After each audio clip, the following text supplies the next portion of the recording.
Hey, I want to get you to this. The Alex Murdaugh double murder trial that's riveting the country resumes in just a few minutes. The disbarred attorney took the stand in his own defense last week and admitted lying to investigators, stealing millions from clients, and being addicted to drugs. But he denies killing his wife and son. So the prosecution grilling him in a 2-day cross-examination. It was the dope paranoia. It was the fact that the deputy took your GSR.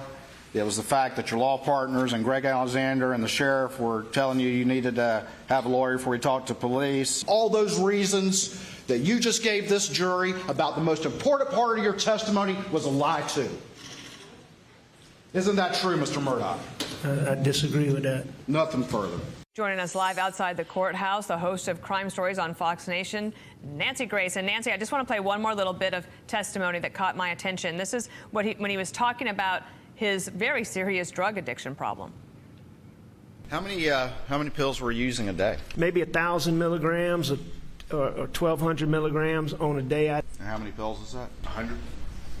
100. So you're taking 60 a day or something like that? I mean, There were days where I took more than that. I had a pocket full of pills on June the 8th. On June the 8th, when I was sitting in David Owen's patrol car. How will this factor into what the jury might be thinking, Nancy? Well, if the prosecution argues it correctly, it will factor in the manner that when you are that high on opioids, you don't know what you're doing. That's a $50,000 a week drug habit. That's much more than most people make in a year, and he's spending it in a week. And I find that really hard to believe because a high tolerance to opioids does not preclude you from an OD. Also, the jury is going to hear an instruction from the judge where he reads the law to the jury by which they are to judge the case that voluntary use of drugs or alcohol is not a defense.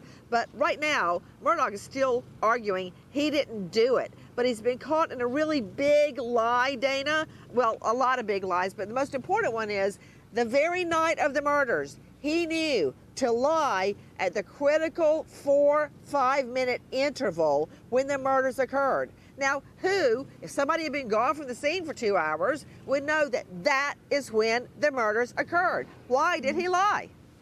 Let's show you the trial timeline here. We have the defense will rest today, apparently. Tomorrow, you'll have rebuttal witnesses. I've heard there's about 4 or 5. You tell me if that's wrong. Wednesday and Thursday, we expect closing arguments, and then the jury will get instructions on Friday. How do you think the jury took to Murdaugh as a witness overall? Well, at the beginning, I think they were sympathetic during his direct examination, but then his cross-exam went on and on and on. And yes, I know it was laborious, it was tedious, but the prosecutor did what he had to do. I saw him this morning. He had bags under his eyes down to here, but he's back in the ring right behind me. By the time he finished with cross-exam, many of the jurors were physically turning away like that, although I heard that one of the jurors handed him a box of Kleenex. Did not like that. Okay, so then the rebuttal witnesses, are these called then by the prosecution or the defense? How does that work?